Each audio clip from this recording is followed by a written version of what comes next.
Oleh, kelas performance nandong kita na. Ya, tua bolo tayo.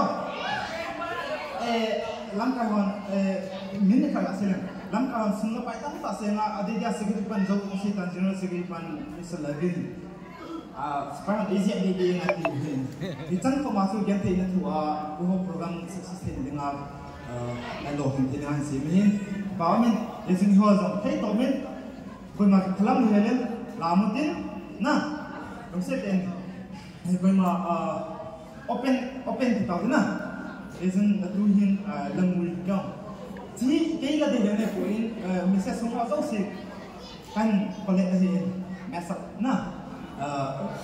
Inbox saya requesting model si kan saat ini, izin minit som langsung. Just 15 minutes. Please be prepared. Forget about your stress. Forget about what you have. Problem with your family. Forget about your life. Everything. Just enjoy the moment. Just for 15 minutes. I request you, each and every one of you, just give me a 15 minutes. Okay? Alright? Lalu yang kalian padu. 1, 2,